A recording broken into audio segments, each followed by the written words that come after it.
Hello, my name is Tarjinder Gill and I've been a primary school teacher for over a decade. I have worked in various locations, including Birmingham where I trained, but also in London, Leicester and most recently Great Yarmouth. I'm back in the Midlands now. You can find me on Twitter. My handle is @teachwell, and I also blog about direct and explicit instruction strategies to use in primary school and various other bits and pieces, most recently related to writing. Before we look at sentence combining, which is what this presentation is about, I wanted us just to look back at writing and the different aspects of it. Essentially, there are two parts of writing. You've got the transcriptional, which consists of spelling and handwriting, and you have the compositional side of it, which is to do with sentence construction, grammar, and the construction of whole texts. Primary age children experience three main barriers when they're trying to compose and write extended pieces. The first two are transcriptional, spelling and handwriting, which they need to make sure that they've mastered to a degree that means that it doesn't cause them cognitive load. And the third is sentence composition, and this is where sentence combining can really help and support children who are struggling to compose sentences or struggling to extend their sentences. Before I go into what sentence combining is and the research behind it, etc., I do want to put in a slight caveat here. The important thing here is to remember that this is not a strategy that's some sort of silver bullet that's going to magically improve writing. I think it's really important for class teachers or schools to analyse the writing of the children and really look at what it is that are the issues and then to find solutions. Now, sentence combining is a solution to a particular problem, and it's particularly useful for those children who are able to write simple sentences but are struggling to add detail to them or struggling to move from simple to more complex sentences. Sentence combining is something that I only recently encountered via the writing revolution and also through some research papers which Alex Quigley kindly sent me when he was supporting me with a spelling programme I was creating. And I put these up for you, the two that he gave me, but there's lots of research behind this. It's been studied ever since the 1960s and it's been proven to be incredibly effective. There are quite a lot of books actually on sentence combining.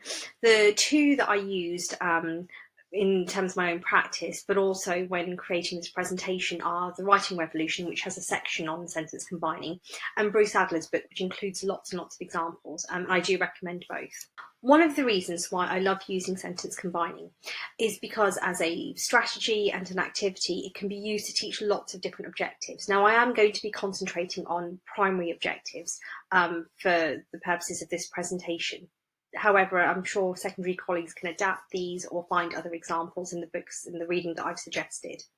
I also have used quite generic examples, but I think it's really important that to note that it is actually a strategy that can be used across the curriculum, and using curriculum specific examples would be really helpful. And also it can be used as an activity to focus on the core knowledge that you want the children to learn, just another way of reinforcing it. Over the next couple of slides, I'm going to show you how to use sentence combining to write sentences including an adjective. So as you can see, what you start off with is two simple sentences. You've got the cat ran and the cat was wet. And you need to underline the part that you're going to combine with the first sentence. So in the first instance, what you would do is you would, as a teacher, model this to the children. So you would say the cat ran, the cat was wet, and then you would give them the combined sentence, which is the wet cat ran. You may choose to do that a number of times depending on your class, and then what you would want them to do is you'd want them to start to combine the sentences themselves. This is still at the oral stage, by the way. So you'd give them a similar example. In this case, the wind blew, the wind was strong, and you'd want them to combine it in the exact same way that you showed them. So the strong wind blew is what you would expect them to come out with. Okay, so you might want to give them lots and lots and lots of examples to orally rehearse, both as a whole class and in pairs, before you then actually give them some written activities to do. And again, it should very much follow the same model that you've been teaching them. So here you've got the example of the girl cried, the girl was small, and the solution would be the small girl cried. And it should be familiar to the children. We should not vary what we're expecting in terms of an outcome, because the idea is that the children would very much master how to include adjectives in a simple sentence in this particular way. Now, I appreciate there's lots of different ways that you can write that sentence, but in terms of practicing this type of sentence composition so that children are confident, we do need to give them the chance to orally rehearse and to practice it. Right, so this is an example of how to use sentence combining to teach commas and lists. Again, you have the 3 simple sentences: Tom likes skiing, Tom likes football, Tom likes basketball. You would then orally combine this sentence, and you can see that you've underlined football and basketball because those are the words that you're going to combine. And then you end up with Tom likes skiing, football and basketball. And here what you would want to do is you'd really want to talk the children through how you've combined those 3 sentences into one sentence, including using the comma and the word and. Here is a Year 1 objective, using and to combine words. The 2 sentences are Mabel is in reception, Mayan is in reception, and you're going to combine that using the word and produce a solution which is Mabel and Mayan are in reception. Now personally I would want to pre-teach the single and plural verbs here, so they can understand why it is they've moved from is to are. I don't think that sentence combining works effectively if you're trying to teach too many different objectives. But one of the things I really do like about it is that it's a really good way of reinforcing other objectives that you've taught. I think sentence combining really comes into its own when teaching conjunctions. As you can see, that it's very similar to the other objectives that I've shown you. You start off with 2 simple sentences. In this case, it's Gwen cleaned the board and Gwen liked her teacher. The difference here is that you are underlining a phrase and not just a word, and you give them the precise conjunction that you want them to use. You go through the same steps in terms of orally rehearsing, getting the children to practice. Now later on you can give them a wider variety. The children can select which conjunction they want to use, but in the first instance when teaching it you would want to explicitly give them all the information they need to be able to combine that sentence and really focus on that correct composition.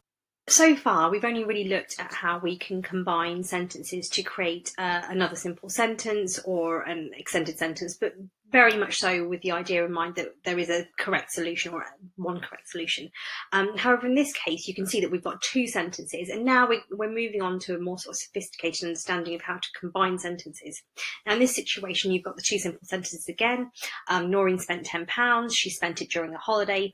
Again, you would underline the part that you would want to see combined. But in this case, you would show that actually there is more than one way of combining that. So during a holiday, Noreen spent £10. You've got your fronted adverbial, your prepositional phrase at the beginning there.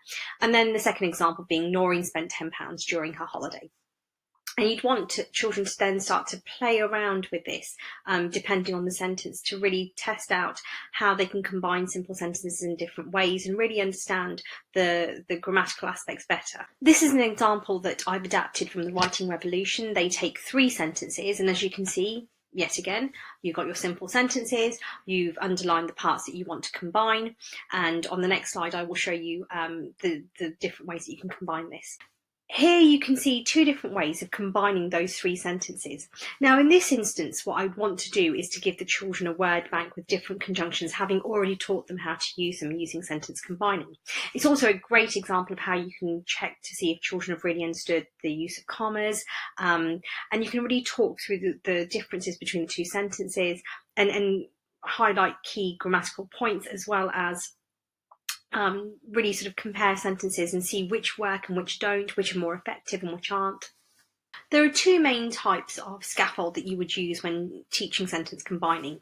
The first one would be in terms of going from whole class to paired work to independent work. Now that's true both for orally rehearsing these sentences, but also for when you're writing them. So there's nothing wrong with, you modelling it on the board for the children first of all, but also the whole class doing that together, and then getting children to do it in pairs, probably on whiteboards, and then asking children to do it as a written activity on whiteboards or in their books. I also think that depending on your class, you may wish to skip the paired stage, or you may wish to introduce a group stage. It's up to you, however you think is going to work best for your children. The second scaffold, which you can add in and take away as you see fit in when you're teaching the different objectives, is underlining the part that needs to be combined with the first sentence. So here is the example with adjectives. And here is another example, and this time for conjunctions. I think it is important that you do give children that opportunity to combine the sentences without the scaffold, just to check and assess the children really do understand what they're doing. And that's the end of my presentation. If you do have any questions, please do contact me via Twitter, or you can do it via my website as well. I hope you've enjoyed this presentation.